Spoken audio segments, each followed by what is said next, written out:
Alright, what's going on, guys? This is Maneliki, and welcome to Let's Play Stellaris. Now, you might be wondering, what the heck is Stellaris? Well, it's the new grand strategy game from Paradox Interactive, and basically, it's like, well, you could call it EU4 in space, maybe mixed a little bit with Master of Orion. The point is, it's a space strategy game, a really damn good one, I might add. I've been playing this one for a little while now. It's basically been my favorite game since it came out. Really great game. Loving it so far. So I've decided to do a Let's Play on it, now that it's had a few patches, had a few updates. If you're not familiar with, the grand strategy 4X sort of genre, whatever, basically, in the case of the space game, you start as a small, a small nation, right? You've just developed your faster than light travel, and now you're out exploring the galaxy. And in previous games such as Europa Universalis or Crusader Kings, you start as a small nation, and you grow and you find allies, and you know what I mean. You forge these relationships, you conquer, you get bigger, and all this stuff. So same kind of idea with Stellaris. You start as you get one planet, and then you branch out and colonize more planets, make friends, make enemies, make rivals, and all these things, and conquer and whatever. So we've started this new game here, and the choices for customization in this game are just incredible, like completely incredible. So I've chosen to go with Space Parrots today. So we are going to be playing as the Squawk Confeatheracy. Yeah, and this is our little our design here is our logo, a little bird with the wings, very regal, very regal. So basically, our government type that we've started with is a plutocratic oligarchy, which means we get a little bit more minerals, a little bit more energy, and our mining stations are a little bit cheaper, which is fine. This is our ruler here, Feathers McBeak. She's a very just ruler, and she's very beautiful, as you can see. Her species were called a squawk. That's our name. We're squawks. The FTL method we've chosen is warp travel. That's like the most basic, simplest travel method you can have. Literally, you can just go anywhere depending on distance. You just physically travel in that direction and you're good. There's a couple other travel methods. You have hyperlanes, which we might see in this game. Certain civilizations might be using it. And that basically means it restricts your movement. Like, you can only travel along lanes, but travel itself is considerably faster. So there's that. And then, of course, there's wormhole travel, which is you build a wormhole and then you can sort of jump to anywhere within the range of that wormhole. And anyway, pretty neat stuff, but I decided to stick with warp travel just for the sake of simplicity. Now, our capital planet's called Blook. Now, the general ethics of our society that I've chosen are fanatic xenophile, which means we love other aliens. We love aliens. And that means anything that we do to get anytime we have to spend diplomatic influence, which is this purple resource here, it's going to cost us a lot less. You spend that to like stop rebellions, or you can spend it to make frontier outposts, or you spend for this, spend. There's a bunch of different relatively important things you need to spend that on. So it's going to be a lot cheaper for us. Plus xenophobia. My people are fine with aliens if they happen to be sharing a planet with aliens. Totally cool. And we're pacifists, which means we get extra trust growth, and trust is brand new as of the last patch. Not super 100% sure how it works. I think it's just you gain trust bonus for for opinion with other empires if you do nice things. If you trade with them, or if you're at peace with them, or whatever. And so we're generally more happy at peace than at war. We're also extremely adaptive, which means that we're going to be able to colonize more planets than most. We're sedentary, which means our migration speed is going to be slower, which I don't actually care about. And resettlement costs, it's going to be higher, but I don't really plan on resettling. I've played a couple of games of this, and I haven't actually made use of the resettling mechanic. I might here. I don't know. We'll see. And other species happiness because we are repugnant. People don't find us very pretty. I think we're beautiful. But other species not so much. And we like tropical worlds. We come from a beautiful, lush, tropic planet of Blook. So this is the very start of the game. We have this little blurb here. Let's go ahead and read it. In the eons, and the first primitive squawk communities took shape in the dense jungles of Bluk, our civilization has spread and prospered.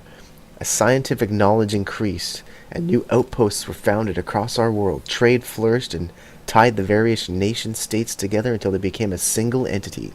Power rested with the merchant princes, the true architects of our achievements as a civilization.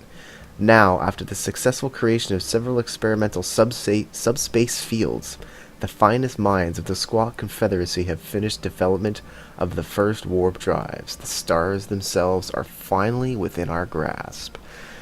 So that's, like I said, we've finally developed our warp drives. We're ready to explore the stars. And let's begin. Now, I should take this moment, actually, to have a look at something real quick. And I don't know if you can check it from this... I don't know if you can find it. Okay, well, my ruler here is spaceport build costs -20 and module -20. So he's good at spaceports and just building costs. So we're going to get things for cheap for a while with him. But unfortunately, what we don't see is a little backstory I made for the Squawks. That's really unfortunate, but I guess I'll just give you the Coles notes. Basically, we're space parrots, so we're chiefly concerned with crackers. we're basically, we have developed our warp drive for the sole purpose of exploring the galaxy in the hunt for the very best space crackers, because we're parrots and parrots like crackers, don't they? So that's basically what we're doing. So this is our solar system where we're starting our game. This is our homeworld of Bluk. Ain't she purty? Let's have a look at Bluk real fast. Let's take a look at the surface of Bluk. What do we got? Okay, here's our populations. We have industrial wastelands that we could clear. Yeah. Wow, that's... We're going to wait to clear those because we don't need them immediately. We'll wait till we have more energy, because it's actually pretty expensive on the energy to be clearing those. So we'll wait. So we have a moon, Draku. What do we have? We have a molten world called Croatan. We can't do much with that. We might be able to build a mining station. What about Shine? Our star's name is Shine. It's a class F star. It's a yellow-white dwarf. Okay. Good chance of supporting life. Okay, that's fine. Well, it supported us. So here's our basic starting point. This is our solar system here. So if we take a look at the galaxy map, this is the sort of... I've chosen to start on a medium-sized galaxy just so that this doesn't go on for ages. We're going to see if we can get... see if we can expand a little bit quicker and not take too long. It shouldn't be too bad, though. I think this will be relatively quick. So we have... this is our territory, the Squawk Confeatheracy. We own this, and any solar system within this radius is considered ours. So we can freely colonize, or well, technically you can colonize anywhere, but we can freely build whatever we want within the borders here. This is considered our territory and such. So it would appear that we have alien vessels all over the place. We don't know what the hell they're all about, so we're gonna ignore them for now. We need to get our science ship. First things first, science ship needs to start surveying our worlds. So we're going to select our science ship. We're going to right click and go survey system. He's going to survey. He's going to go meow, survey all those things. We also need to pick research. That's hilarious. This guy's name is Eyes of Cyan, which makes sense because he's blue. Beak of green, feathers of ivory. I love it. Okay, so physics. What do we want? Energy storage capacity, survey speed, or energy storage capacity. Okay. Let's go with station-mounted gravitic sensors. Okay. We'll also get gravitic sensors. Okay. Well, this unlocks power plants, and we be needing power plants. What's this? Maniacal. Research. So he's maniacal, so he researches quick, so that's fine. So we'll pick... okay, colony ship. Yeah, we'll be needing that, actually.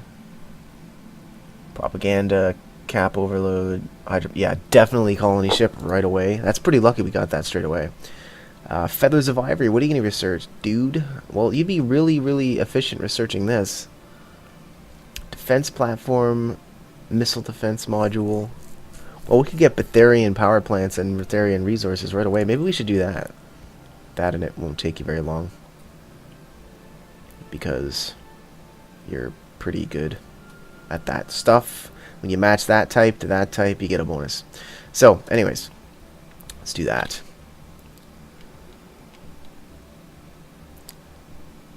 So we're going to chug along here. We're actually going to play at, when we're not engaged in combat, we're going to play on the fast speed, I think. Just for the sake of sanity. Now we do start with a small fleet of corvettes. And this is what our ships look like, apparently. These are our corvettes. This is the avian design. It looks pretty neat. But don't be fooled. They're actually quite weak. We've encountered some strange form of alien vessels in the Korach system. These strange objects have been flagged as alpha aliens to learn more about them. Okay, let's study the alpha aliens. The Squawk Confeatheracy has finally encountered fellow wanderers among the stars. Despite their intentions being unknown and potentially even hostile, the atmosphere on Bluke following the report from our contact fleet can best be described as rapturous. Perfect. Alright, let's go ahead and investigate these aliens. So we'll research those guys. And I think that, yeah, that interrupts Beak of Green from his research, but that's okay. That's all good. Now we do need to be building a spaceport. Oh, and we have a spaceport. What am I talking about? So we can't actually build any modules yet, which is unfortunate. And we can't upgrade the spaceport yet because we don't have the stuff yet. Hello, Habitable Worlds Survey.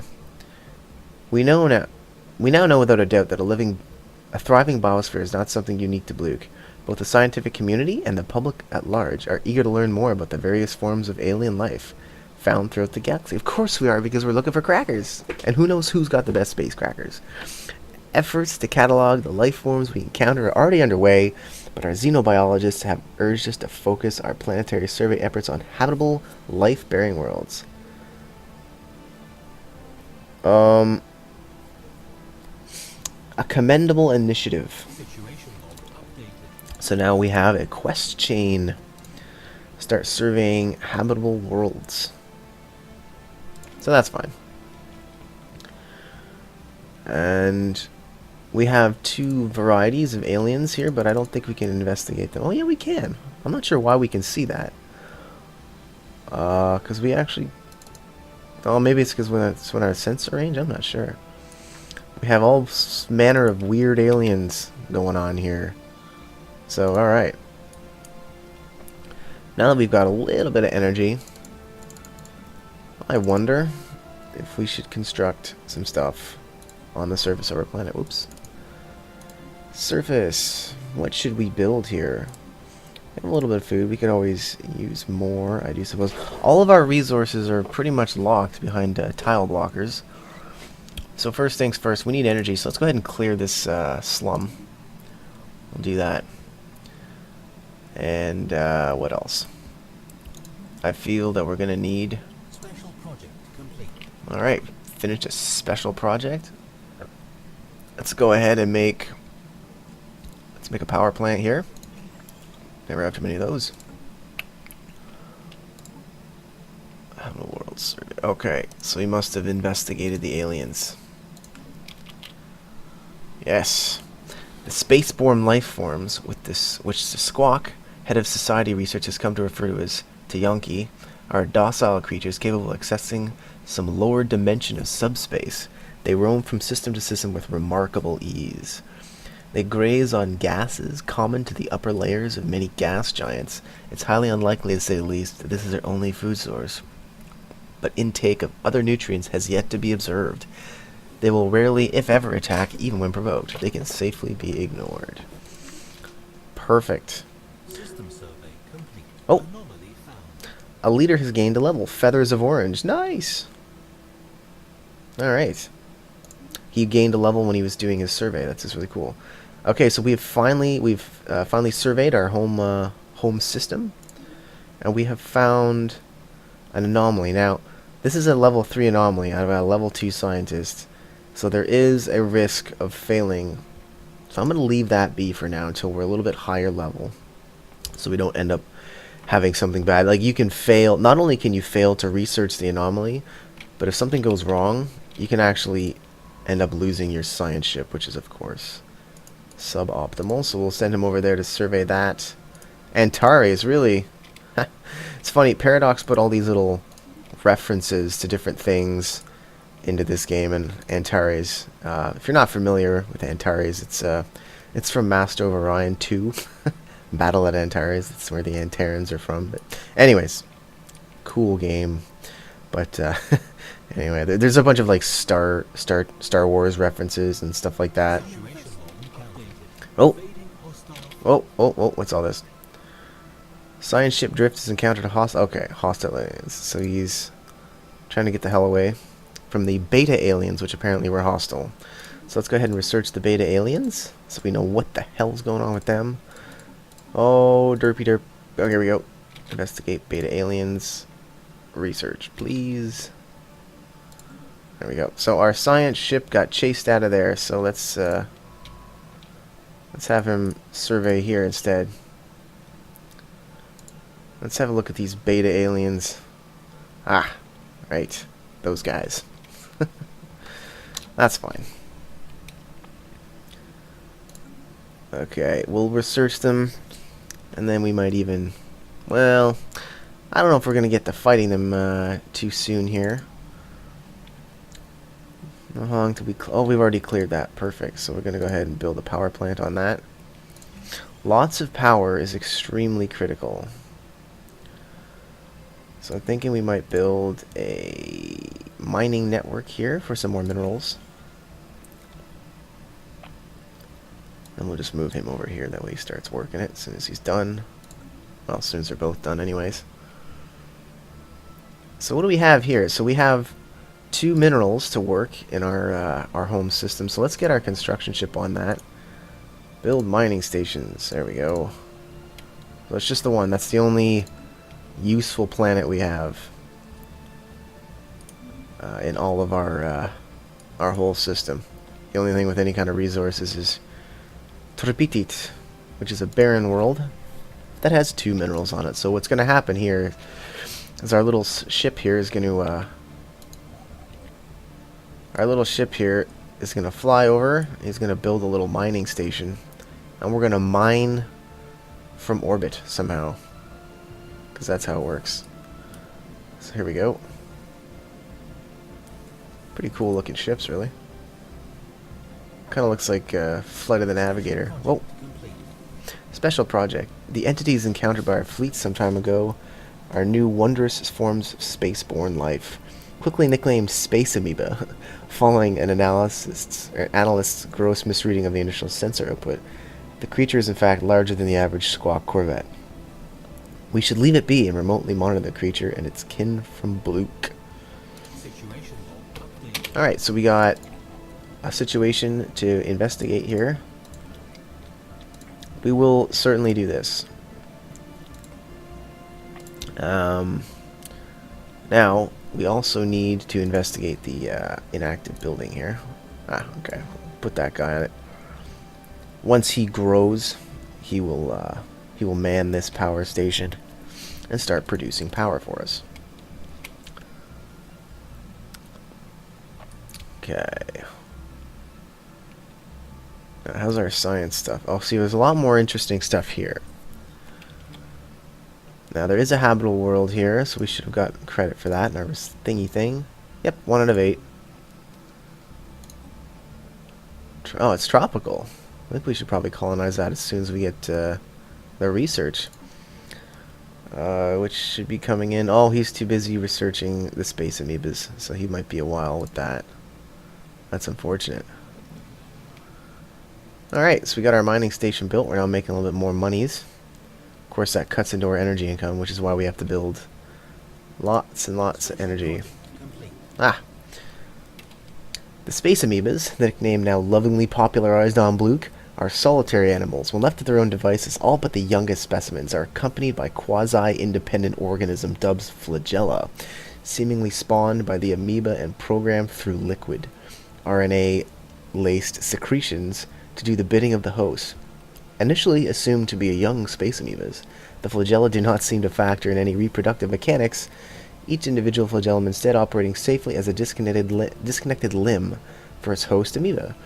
These flagella are capable of manipulating and even attacking objects in an impressive yet restricted range around the host, periodically returning to lodge inside the host amoeba body for reprogramming. There are potential military applications of the graceful patterns of a circulation apparent in the flagella's movement. Nice. Okay. So we get +5 evasion just for researching them. That's pretty awesome. And I'm pretty sure that's an empire-wide modifier. Yeah, flagella movement. We just straight up get +5 evasion because we did that research. So that's pretty damn good. So we're gonna wait for our dude here. We're waiting for our science ship, anyways, to finish this little survey. And how we doing on Blue? What are we building? Oh yeah, we're clearing stuff, aren't we? We're making some more mines.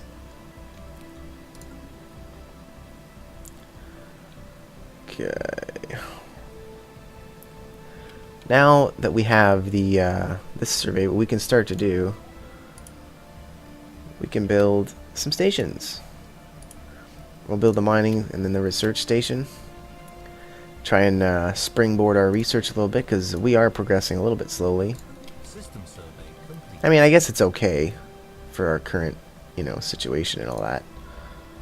We just started the game, so we can't be hyper research or anything like that, but every little bit to speed it up is all good. So we'll have to keep this in mind, keep our little anomaly here in mind. So once our scientist gets maybe level 4 or so, we'll give that a shot. Okay, what's this? Oh, inactive buildings. Okay. That's because there's no population there to deal with that. So we'll put him there.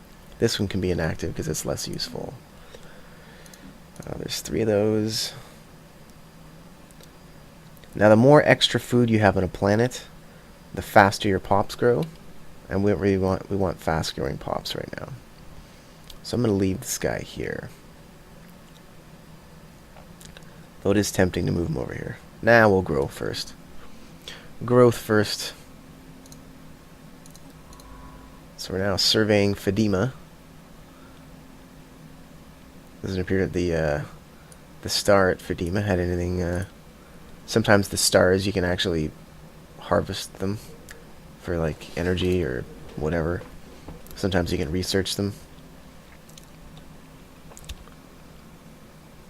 Okay. So he's building his little mining station, so that's all good. Anomaly found. Oh, we have an anomaly. This time it's a very small, it's a level 1 anomaly. We are receiving a weak signal from the surface of this moon. The source appears to be some kind of tracking beacon. Well, let's have a research on that. Let's have ourselves a research and see what they can find. It's a pretty small chance of failure, so it should be okay. Should. Of course, now that I've said that, who knows, right? Okay, so we finished that. Nice, we got our mining stations. We're making a little bit more money now. First things first, we're going to build this research station. Catapult our research forward a little bit there.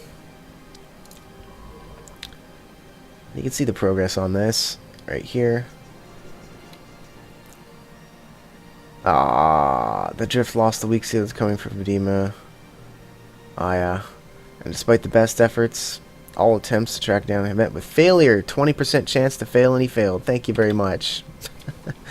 That's how it goes, isn't it? That's okay, though. So I think as soon as we have the tech, which is going to be in a very long time, we're going to send a colony ship to here. Alright, so Blue has finished his construction queue, which is probably just clearing tiles. Oh no, he finished the energy plant. Okay, cool. So now what we need to focus on is just food, food, food. We're getting 1 energy per month right now. As soon as this guy grows, he'll take advantage of this 5 energy. We should be gaining 6. There we go. System survey complete. Perfect.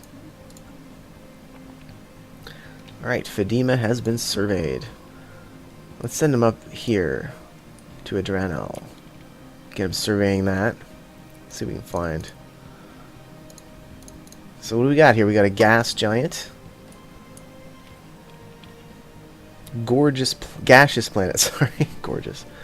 With atmosphere primarily composed of hydrogen and helium, surrounding a dense core, of course. There's a barren world here. And another barren world there. Alright. What's this? Yet another barren world. Alright, so things are looking pretty good so far for the Squawk Confeatheracy. We are surveying worlds, we're building things, and we've dipped our toes into the galactic waters, so to speak. But I think that might be a good spot to call it. So, yeah, we've done pretty good so far. We're getting things going. We've got a little bit of research going now. We've got a little bit of surveying going. We're starting to build things, so things are looking pretty good for our parrot friends. So we'll cut it there, and we'll certainly pick this up in the next episode. So as always, thank you guys so much for watching, and we'll see you next time. Another anomaly. This is awesome. 22% failure risk, whatever. There are signs of an ancient activity by an ancient precursor civilization on this asteroid. Hell yeah. Let's get that research.